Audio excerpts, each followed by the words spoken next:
نحمده ونصلي على رسول الكريم اما بعد فاعوذ بالله من الشيطان الرجيم بسم الله الرحمن الرحيم الحمد لله رب العالمين الرحمن الرحيم مالك يوم الدين صدق الله المولانا العظيم الصلاة والسلام عليك يا سيدي يا رسول الله وعلى آلك واصحابك يا حبيب الله۔ انتہائی واجب الاحترام ناظرین گرامی، اس سے قبل ہم نے الرحمن الرحیم کی تفسیر کو مختصر طور پر آپ کی خدمت میں پیش کیا تھا۔ آج مالکی یوم الدین کی تفسیر کو مختصر طور پر آپ کی خدمت میں پیش کریں گے۔ امید ہے کہ آپ احباب خود بھی اس کو مکمل سماعت فرمائیں گے اور قرآن مجید کے اس نور کو آگے بھی شیئر کریں گے تاکہ دوسرے لوگ بھی اس سے استفادہ کر سکیں۔ اللہ تعالیٰ آپ کو اجر عظیم عطا فرمائے۔ مالکی یوم الدین، مالکی اور یوم الدین، مالکی کو مالکی پڑھنا بھی درست ہے، بلکہ ملائکی اور مالکی یہ بھی قرات ہے، الگ الگ یہ قراتیں ہیں۔ مالکی امام زمخشری رحمۃ اللہ تعالیٰ علیہ کہتے ہیں کہ مالکی آپ نے مالکی پڑھنے کو ترجیح دی ہے، یعنی بغیر الف مدہ کے، جیسے کہ سورہ ناس میں ہے مالک الناس، جبکہ کچھ احباب نے یعنی کچھ مفسرین نے مالکی الف مدہ کے ساتھ پڑھنے کو ترجیح دی ہے۔ صاحب روح البیان فرماتے ہیں کہ مالکی کو آپ نے اس لیے ترجیح دی ہے کہ آپ فرماتے ہیں کہ حضور علیہ الصلوۃ والسلام نے فرمایا کہ جو بندہ قرآن مجید کو پڑھتا ہے تو ہر حرف کے بدلے اللہ تعالیٰ اس کو 10 نیکیاں عطا فرماتا ہے۔ جب ہم مالکی پڑھیں گے تو ایک حرف کا ہم اضافہ کریں گے، یعنی ایک حرف مالکی کی نسبت ایک حرف اس میں اضافہ آتا ہے، یعنی 10 نیکیوں کا اضافہ مل جاتا ہے، اور 10 نیکیوں کی وجہ سے ہم اللہ تعالیٰ کا زیادہ قرب پائیں گے، لہٰذا مالکی پڑھنے کو آپ نے ترجیح دی ہے۔ مالکی یوم الدین، یوم الدین قیامت کا دن۔ قیامت کا دن کتنا بڑا ہوگا؟ صحابہ کرام رضی اللہ تعالی عنہم اجمعین نے حضور علیہ الصلوۃ والسلام کی بارگاہ میں سوال کیا، عرض کی یا رسول اللہ صلی اللہ علیہ وسلم، اللہ تعالیٰ قرآن مجید میں تو فرماتا ہے کہ یہ 50,000 سالوں کے برابر ہوگا۔ یہ سورۃ المعارج کی آیت نمبر 4 میں اللہ تعالیٰ نے اس طرف اشارہ فرمایا ہے۔ تو حضور علیہ الصلوۃ والسلام نے قسم اٹھا کے کہا کہ اس ذات کی قسم جس کی قبضہ قدرت میں محمد کی جان ہے، قیامت کا دن جو اللہ کے نیک متقی بندے ہوں گے ان پر یہ تخفیف کیا جائے گا، اور ان کا یہ وقت ان پر تخفیف کر کے اس طرح ان کو گزرے گا جس طرح کہ وہ دنیا میں فرض نماز پڑھتے رہے، بلکہ اس سے بھی کم وقت میں، یعنی فرض نماز میں جو وقت گزرا اس سے بھی کم ان کو وہ وقت محسوس ہوگا جو 50,000 سالوں کے برابر ہوگا۔ وہ ایک دن وہ 50,000 سالوں کے برابر گناہ گاروں کے لیے، مشرکوں کے لیے، کافروں کے لیے، ظالموں کے لیے ہوگا، لیکن جو اللہ کے نیک بندے ہوں گے ان کے لیے اتنا نہیں۔ ان کی مثال یوں ہی سمجھ لیں کہ جیسے مولا علی کرم اللہ وجہ الکریم جب نماز میں تھے تو رب کی بارگاہ میں حاضر ہوئے تو مولا علی اتنے اس میں کھو گئے کہ تیر نکل گیا اور پتہ بھی نہ چلا۔ ایسے ہی قیامت کے دن جب اللہ ان نیک اور متقی لوگوں کو اپنا دیدار عطا کرے گا، اس وقت وہ اس میں اتنے کھو جائیں گے، 50,000 سال ان کو ایسے لگیں گے جیسے فرض نماز وہ دنیا میں پڑھتے رہے، بلکہ اس سے بھی کم۔ مالکی یوم الدین سے پہلے اللہ نے کیا فرمایا؟ الرحمن الرحیم، اور اس سے پہلے رب کائنات نے فرمایا الحمدللہ رب العالمین۔ گویا رب کائنات نے جو الحمدللہ رب العالمین، ہم کس کے لیے؟ جو عالمین کا رب ہے، پروردگار ہے، گویا کائنات کی تخلیق سے اشارہ کیا اللہ تعالیٰ نے اس طرف، اس رب کے لیے ساری حمد ہیں جس نے یہ ساری کائنات تخلیق کی۔ پھر آگے فرمایا الرحمن الرحیم، اپنے رحمان اور رحیم ہونے کا ذکر کر کے پھر ایک دم اس کی اینڈ کی بات کی ہے جب میدان معاشر لگے گا، اور فرمایا مالک یوم الدین، اس دن کا بادشاہ وہی ہوگا۔ دنیا میں تو اللہ رب العزت نے بہت سی بادشاہت عطا کی ہیں، اچھے لوگوں کو بھی، برے لوگوں کو بھی، اپنے رسولوں کو بھی بادشاہت عطا کی، اور ادھر سے آپ یہ دیکھیں کہ جو برے لوگ ہیں جیسے شداد ہے، نمرود ہے، فرعون ہے، یزید ہے، کیسے کیسے ظالم بادشاہ گزرے ہیں، لیکن ان سب کے جو بھی یہ دنیا میں ظلم کرتے رہے، اس حقیقی بادشاہ کی بارگاہ میں جب حاضر ہوں گے، اس دن کا بادشاہ وہی ہے۔ کون سے دن کا ہے؟ مالکی یوم الدین، جزا کے دن کا مالک، جزا کے دن کا مالک ہے وہ، یعنی اس دن بدلے کا دن ہے۔ جنہوں نے اچھی بادشاہ دنیا میں کی ہے ان کو وہاں اچھا بدلہ ملے گا، جنہوں نے ظلم کی بادشاہت کی ہے ان کو اسی طرح کا بدلہ ملے گا، کیونکہ وہ بدلے کا دین کا مالک ہے۔ یہ لیکن صرف بادشاہوں کے لیے تو نہیں، پوری انسانیت کے لیے، ہر جن انسان کے لیے وہ فیصلے کا دن ہے، اور وہاں پر اللہ تعالیٰ ہی بدلہ دے گا جزا کے دن کا۔ جزا کا معنی کیا ہے؟ بدلے کا دن کا وہ بادشاہ ہے، مالک ہے، اس دن سب کو بدلہ ملے گا۔ مالکی یوم الدین، قیامت کے دن کا بادشاہ اللہ ہی ہے۔ اس معاملے میں کوئی یہ مت سمجھے کہ قیامت کا دن ہوگا، میں اللہ کی بارگاہ میں حاضر ہوں گا تو میں نے اتنے نیک اعمال کیے ہیں تو میں جنت میں جاؤں گا۔ یاد رکھیں ہمارے نبی پاک صلی اللہ علیہ وآلہ وسلم نے بھی فرمایا، وہ کون ہے جن کے لیے جنت بنی ہے، وہ کون ہے جن کے لیے اللہ نے کائنات بنائی ہے، وہ کون ہے جن کی وجہ سے اللہ تعالیٰ نے تمام انبیاء کو نبوت عطا کی ہے، تمام انبیاء کے بھی سرتاج ہیں، اللہ کے محبوب ہیں۔ اس کے باوجود وہ خود فرماتے ہیں اگر میں جنت میں جاؤں گا تو میں جنت میں اپنے اعمال کی وجہ سے نہیں، اپنے رب کے فضل کی وجہ سے جنت میں جاؤں گا۔ تو جو جنت میں جائیں گے وہ اپنے رب کے فضل کی وجہ سے جائیں گے، لیکن اپنے رب کا فضل بھی ہم پائیں گے تو اپنے اچھے اعمال کی وجہ سے پائیں گے۔ اس بات یعنی اچھے اعمال کو اللہ ضائع نہیں کرے گا۔ اللہ خود فرماتا ہے فَمَن يَعْمَلْ مِثْقَالَ ذَرَّةٍ خَيْرًا يَرَهُ وَمَن يَعْمَلْ مِثْقَالَ ذَرَّةٍ شَرًّا يَرَهُ۔ جو اچھے عمل کرے گا وہ ہر ذرہ وہاں قیامت کے دن جب اللہ بادشاہ ہوگا ہر ایک کو وہاں پر پائے گا، اور جو برے اعمال کرے گا ان کو بھی وہاں پر پائے گا اور ان کو بدلہ دیا جائے گا۔ اچھے اعمال والے کو اللہ کا فضل ملے گا اور برے اعمال والے کو اللہ کا قہر نصیب ہوگا۔ لیکن اگر برے اعمال کی بھی قسمیں ہیں، برے اعمال کی قسمیں اس طرح سے ہیں کہ ایک وہ گناہگار ہے جو ذات کی حد تک گناہگار ہے، اس نے کسی پر ظلم نہیں کیا ہوا، جو ظالم ہے ایک وہ ہے، ایک گناہگار ہے اور ایک ہے ظالم شخص۔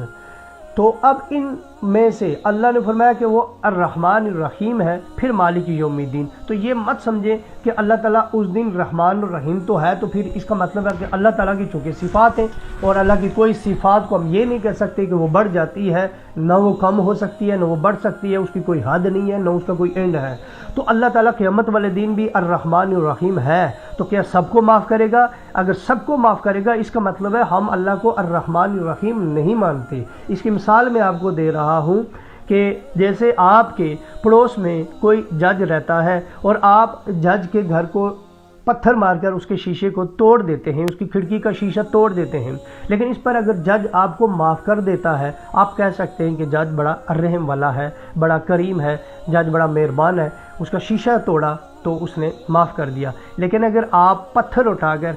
جج کے ساتھ کوئی اور آپ کا پڑوسی ہے اس کا شیشہ توڑ دیتے ہیں اور معاملہ اس جج کی بارگاہ میں پہنچا کہ اس نے میرے گھر کا شیشہ توڑا ہے یا اس نے میرا فلاں نقصان کیا ہے، اب اگر جج آپ کو معاف کرتا ہے تو آپ خود بولیں کہ جج نے انصاف کیا، رحم کیا یا جج نے ظلم کیا۔ ہاں اب معاملہ یہاں بھی وہی ہے، شیشہ آپ نے جج کا توڑا تھا اس نے معاف کیا تو وہ رحم والا ہے، شیشہ آپ نے کسی اور کا توڑا اب جج معاف نہیں کرے گا، اگر معاف کرے گا تو وہ اس پر ظلم کرے گا، اور جو ظالم کا ساتھ دیتا ہے وہ بھی ظالم ہی ہوتا ہے۔ لہٰذا قیامت والے دن اللہ تعالیٰ نے ظالموں سے بدلہ لینا ہے، ان کو معافی نہیں ملے گی۔ حضور علیہ الصلوۃ والسلام کی حدیث آپ اس بات کو صحیح سمجھ سکتے ہیں، آقا کریم کی حدیث سے، یہ مسلم شریف کی حدیث ہے۔ میں اشارہ کرتا ہوا چلوں گا کہ حضور علیہ الصلوۃ والسلام نے صحابہ سے پوچھا، صحابہ تم جانتے ہو مفلس کون ہے؟ تو صحابہ نے تو عرض کی یا رسول اللہ جس کے پاس مال درم نہ ہوں وہی مفلس ہے، ہم دنیا میں اسی کو مفلس کہتے ہیں۔ حضور نے فرمایا قیامت کا دن میری امت کا مفلس وہ شخص ہوگا جو آئے گا، اب سننا اس نے نیک کام کیے ہوں گے، بظاہر تو یہ وہ بندہ ہے جس کو ہم دنیا میں بڑا نیک اور متقی سمجھتے رہے ہیں، لیکن کس وجہ سے پکڑا جائے گا، اور جو گنہگار ہیں وہ کس وجہ سے بخشے جائیں گے یہ بھی سن لیں۔ یہاں سے آپ کو پتہ چلے گا کہ ظالم کی کوئی معافی نہیں ہے۔ حضور نے فرمایا قیامت کے دن یہ شخص آئے گا، اس نے نمازیں پڑھی ہوں گی، روزہ رکھا ہوگا، حج زکوٰۃ یعنی اس نے فرائض سارے ادا کیے ہوں گے، فرائض اس نے ادا کیے ہوں گے، لیکن اس نے کسی کا حق کھایا ہوگا، اس نے کسی کو گالی دی ہوگی، کسی پر بہتان لگایا ہوگا، کسی کو مارا ہوگا، کسی کا خون بہایا ہوگا، اب اللہ اس کے ساتھ سلوک کیا کرے گا؟ اس کے جو نیک کام تھے نا، جو دنیا میں یہ نمازیں پڑھتا رہا، روزے رکھتا رہا، حج کرتا رہا، زکوٰۃ دیتا رہا، یہ گویا اپنے دشمن کے لیے کرتا رہا، جس کو دنیا میں جس کا اس نے مال اٹھایا، جس کو گالی دی یا جس کو بے قصور مارا، جس کا بے قصور جس کا خون بہایا، گویا یہ اس کے لیے کرتا رہا۔ کیوں؟ اس کے یہ سارے نیک اعمال حضور فرماتے ہیں اٹھا کر اس مظلوم کو دے دیے جائیں گے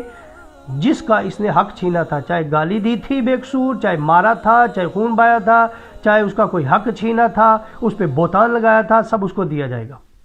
اور اس کی پھر برائیاں اٹھائی جائیں گی۔ مطلب اس کو بھی تو رب نے جنت میں بھیجنا ہے، اس کو بخشنا ہے، وہ مظلوم تھا، اللہ اس کی برائیاں اٹھائے گا اور اس کو دے دے گا، اور اس کو فرشتے دھکیلتے ہوئے جہنم میں لے جائیں گے۔ تو یہ جو ظالم ہے، ظالم شخص جتنا مرضی دنیا میں بظاہر نیک کام کرتا رہے لیکن لوگوں پر ظلم کرتا ہے، اس کو قطعی طور پر معافی نہیں ملے گی۔ ایک عورت کا واقعہ بھی آپ کے حضور علیہ الصلوۃ والسلام کا آپ نے سنا ہوگا کہ بڑی نیک اور متقی تھی، لیکن وہ پڑوسی اس سے خوش نہیں تھے، حضور نے اسے جہنمی فرمایا۔ اور ایک وہ عورت جو صرف فرائض پورے کرتی تھی لیکن وہ کوئی زیادہ نیک اور متقی بظاہر نہیں تھی، لیکن پڑوسی اس سے بہت خوش تھے، حضور نے اس کو جنت کی خوشخبری دی تھی۔ تو بات یہ ہے کہ ہم دنیا میں رہتے ہوئے ہمیں یہ بات سوچنی چاہیے کہ ہم دوسروں پر جب رحم کریں گے اللہ تعالیٰ ہم پر رحم فرمائے گا۔ حضور نے کیا فرمایا؟ تم اہل زمین پر تم رحم کرو، آسمان والا تم پر رحم کرے گا۔ تم لوگوں کے عیب چھپاؤ، آسمان والا تمہارے عیبوں کو چھپائے گا۔ اب قیامت کا دن ہوگا، سوچیں اس وقت جب رب کی بارگاہ میں سب کانپ رہے ہوں گے، اور اس عالم میں جس دن کا بادشاہ اللہ ہے اور جو جزا کا دن ہے، جس دن اللہ تعالیٰ نے سب کو بدلہ دینا ہے اور ہر ایک کو اس کا بدلہ ملے گا۔ الیوم تجزا کل نفس بما کسبت لا ظلم الیوم ان اللہ سریع الحساب۔ آج کے دن ہر جان کو اس کی کمائی کا بدلہ دیا جائے گا، آج کوئی ناانصافی نہیں ہوگی، یعنی جو بھی دنیا میں ظلم کرتا رہا اس کو اس کا بدلہ ملے گا۔ سب سے بڑا ظلم کیا ہے؟ شرک کرنا، لہذا جتنے بھی مشرک ہیں ان کو اللہ تعالیٰ معاف نہیں کرے گا، لہذا ظالم کو اللہ تعالیٰ اس دن معاف نہیں فرمائے گا، اس لیے کہ ظالم کو جب اللہ تعالیٰ معاف فرمائے گا تو پھر مظلوم کے ساتھ کیا رحم ہوگا، جو دنیا میں جس کی زمین چھین لی، جس کا مکان چھین لیا، جس کی قیمتی اشیاء چھین لی، یا جس کی غیبت کرتا رہا، جس پہ بہتان لگاتا رہا، جس کے عیبوں کو لوگوں کے سامنے بیان کرتا رہا، اور جس کو فضول بے قصور جس کو مارتا رہا، پیٹتا رہا، لہذا ایسے شخص کو اللہ تعالیٰ قیامت والے دن چونکہ وہ ظالم ہوگا تو اس کے لیے مغفرت نہیں ہوگی، مغفرت اس کے لیے ہوگی جو گناہگار ہے لیکن ظالم نہیں ہے۔ اس بات کو یوں بھی سمجھیں کہ اللہ تعالیٰ جو گناہگار ہوں گے ان کو تو معاف فرمائے گا، جیسے حضور علیہ الصلوۃ والسلام نے کیا فرمایا کہ تم اہل زمین پر تم رحم کرو، آسمان والا تم پر رحم کرے گا۔ تم لوگوں کے عیبوں کو چھپاؤ، اللہ تعالیٰ تمہارے عیبوں کو چھپائے گا۔ قیامت کا دن ہوگا، جو بندہ گناہگار لیکن لوگوں کو معاف کرنے والا ہوگا، دنیا میں اپنے قصورواروں کو وہ معاف کرنے والا ہوگا، تو اب آپ خود فیصلہ کریں آپ زیادہ معاف کرنے والے ہیں یا رب کائنات زیادہ معاف کرنے والا ہے۔ جب آپ اس کے بندوں کو معاف کریں گے تو وہ پھر اپنے قصوروار کو بھی وہاں معاف فرمائے گا، اور صرف شرط یہ ہے کہ ظالم، کیونکہ شرک بڑا ظلم ہے، لہذا شرک کے بعد اگر کوئی بندوں کو معاف کرتا ہے تو اس کی معافی نہیں ہے، کیونکہ وہ ایک بڑا ظلم کرتا رہا۔ اس کے بعد جو مسلمان کلمہ گو لوگوں کو معاف کرتا رہا اور اللہ تعالیٰ کی بارگاہ میں جب حاضر ہوگا تو وہ اللہ تعالیٰ کو اپنے سے بڑھ کر غفور الرحیم ہے وہ تو پائے گا، اور اللہ تعالیٰ اسے بھی معاف کر دے گا۔ تم دوسروں کے عیبوں پہ پردہ ڈالو گے، قیامت والے دن اللہ تعالیٰ تمہارے عیبوں پہ پردہ ڈالے گا۔ قیامت والے دن اللہ تمہارے عیبوں پہ پردہ ڈالے گا۔ پردہ کیسے ڈالے گا؟ کیا اللہ تعالیٰ جہنم میں بھیج دے گا گناہوں کی وجہ سے تو یہ پردہ ہوگا؟ نہیں، پھر تو بندے کا پردہ نہ رہا جب وہ جہنم میں چلا گیا۔ لہذا اللہ تعالیٰ تمہارے عیبوں پہ اس طرح پردہ ڈالے گا کہ اللہ تعالیٰ تمہیں جنت عطا کرے گا۔ اللہ تعالیٰ ان بندوں کو جو لوگوں کے عیبوں پہ پردہ ڈالتے رہے، قیامت والے دن اللہ ان کے عیبوں پر پردہ ڈالے گا۔ یہاں عیبوں پہ پردہ ڈالنا تو دور کی بات، جہاں پر یعنی ایک ہوتا ہے غیبت۔ غیبت کیا ہوتی ہے؟ کسی میں ایک برائی ہو اور پھر اس کو بیان کرنا، یہ غیبت ہے۔ اور بلکہ میں ایک روایت میں پڑھ رہا تھا، نعوذ باللہ، غیبت 30 زناؤں کے برابر گناہ ہے، یعنی ایک زنا ہم کتنا گناہگار سمجھتے ہیں ایک زانی کو، تو جو 30 کر کے آئے تو غیبت کا اتنا بڑا گناہ ہے۔ ہمارے گھروں میں روز کتنی غیبت ہوتی ہے۔ اور بہتان کیا ہے؟ بہتان ایک بندے نے جرم نہ کیا ہو، قصور نہ کیا ہو، عیب اس کے اندر نہ ہو اور ہم اس کے اوپر تھوپیں۔ ہمارے ہاں تو غیبت بھی ہوتی ہے اور غیبت کے ساتھ ہم اس پہ بہتان بھی لگا لیتے ہیں۔ ایک آدھ عیب ہوتا ہے، 3-4 اپنے پاس سے ہم لگا لیتے ہیں، اور غیبت اور بہتان ہمارے ہاں کثرت سے ہو رہا ہے۔ پھر سوچیں کہ قیامت والے دن ہم کیسے رب کی بارگاہ میں ہم معافی کی امید کر سکتے ہیں جب ہم اس کے بندوں پر دنیا میں اس طرح کا ظلم کرتے رہے۔ تو غیبت کریں گے، بہتان لگائیں گے، تو اس کا مطلب یہ ہوا کہ آپ اپنے دشمن جس کی آپ غیبت کر رہے ہیں، بہتان لگا رہے ہیں، آپ اپنی برائیاں، اس کی برائیاں خود لے رہے ہیں اور اپنی نیکیاں اس کے پلڑے میں ڈال رہے ہیں۔ کیونکہ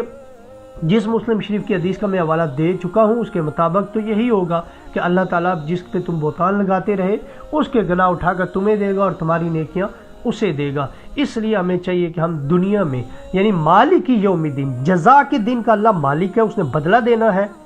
دینا ہے، تو بدلہ کیا دے گا؟ جب معاف کرو گے تو بدلے میں تمہیں معاف کرے گا، تم لوگوں کے ابو کو چھپاؤ گے، بدلے میں وہ قیامت کے دن تمہارے ابو کو بھی چھپائے گا، ظلم نہیں کرو گے تو اللہ تعالیٰ قیامت والے دن تم پر کرم فرمائے گا اور رحم فرمائے گا، اور اپنے کرم اور رحم سے تمہیں جنت عطا کرے گا۔ المختصر مالک یوم الدین، جزا کے دن کا مالک ہے۔ یہ ہمیں یہ آیت ہمیں یہ سبق سکھاتی ہے کہ دنیا میں تم لوگوں پر رحم کرو، اللہ کا رحم پاؤ گے، جزا تمہیں ضرور ملے گی۔ لوگوں کو درگزر کرو اور ان کے عیبوں کو پر پردہ ڈالو، قیامت والے دن اللہ تعالیٰ چونکہ بدلے کا دن کا مالک ہے تو تمہیں اس کا بدلہ عطا فرمائے گا۔ اللہ تعالیٰ ہمیں قرآن مجید کو صحیح طور پر مکمل سمجھنے کی توفیق عطا فرمائے اور اس پر عمل کرنے کی بھی توفیق عطا فرمائے۔ اللہ تعالیٰ ہمیں قرآن مجید کی بے رغبتی سے محفوظ رکھے، قرآن مجید کی بے عملی سے محفوظ رکھے، قرآن مجید کے آداب کا خیال نہ رکھنے سے بھی محفوظ رکھے۔ اللہ تعالیٰ ہمیں قرآن کی، صاحب قرآن کی سچی محبت عطا فرمائے، حضور کی، آل کی اور اصحاب نبی کی سچی محبت عطا فرمائے، اولیاء کاملین کی بھی محبت عطا فرمائے۔ آج ایک اور جو ہمیں دکھ ملا ہے، اس دورہ تفسیر میں اس کا ذکر کرنا ضرور سمجھتا ہوں، وہ یہ کہ وہ تاجدار صداقت حضرت سیدنا ابو بکر صدیق، جن کے معاملے میں حضور علیہ الصلوۃ والسلام نے ہمیشہ سے صحابہ کو نصیحت بھی فرمائی ہے، جن کے احسان کے بدلے کو حضور نے کہا اللہ ہی دے گا، جنہوں نے اپنا گھر بار حضور پر لٹا دیا ہو اور صرف ٹاٹ کا لباس پہنا ہو اور وہ بھی ببول کے کانٹوں سے سیلا ہو اور اللہ کی بارگاہ سے پھر سلام آیا ہو اور پھر رب پوچھے یہ مجھ سے راضی ہے یا نہ ہے۔ اتنی بڑی عظمتوں کا مالک حضرت سیدنا صدیق اکبر رضی اللہ تعالیٰ عنہ کی شان میں آج ایک ملعون نے آج سے 2 روز قبل تقریباً اس نے اسلام آباد میں، جہاں تک میری معلومات ہے، جو فیس بک پر ویڈیو آئی ہے کہ اس نے نعوذ باللہ حضرت سیدنا صدیق اکبر کو، تاجدار صداقت کو، اس نے رضی اللہ تعالیٰ عنہ کی شان میں اس نے اتنی غلیظ گستاخی کی ہے، اتنی بڑی گستاخی کی ہے، ہم اس کی بھی پرزور مذمت کرتے ہیں اور ہم اس بات کو انتظامیہ کی بارگاہ میں پہلے عرض کرتے ہیں کہ اس کا فی الفور اس کو اس کے انجام تک پہنچایا جائے۔ اگر اس کے انجام تک نہ پہنچایا گیا تو پھر مجبوراً ہمیں کوئی اگلا لا عمل اختیار کرنا پڑے گا اور ہمیں اپنے اکابرین کی طرف رجوع کرنا پڑے گا، انشاءاللہ ان کے حکم پر عمل درآمد کریں گے ہم، لیکن ہم اس بات کی پرزور مذمت کرتے ہیں اور اللہ سے دعا کرتے ہیں کہ اللہ ایسے گستاخوں سے ہمارے پاک وطن کو پاک فرمائے۔ یہ پاکستان ہے، پاک وطن ہے، ان اولیاء کی وجہ سے، انبیاء اور حضور کی آل اور حضور کے اصحاب کے محبت کرنے والوں نے اس کو حاصل کیا تھا، اور آج اگر اس میں کوئی ایسے ناپاک الفاظ استعمال کرتا ہے اور ایسے ناپاک ارادے رکھتا ہے تو اللہ تعالیٰ سے دعا ہے کہ اللہ تعالیٰ ایسے ناپاک لوگوں سے، ایسے غلیظ لوگوں سے، ایسے گندی سوچ رکھنے والوں سے، ایسے بد عقیدوں سے اللہ ہمارے اس پاک وطن کو پاک فرمائے۔ وآخر دعوانا الحمدللہ رب العالمین۔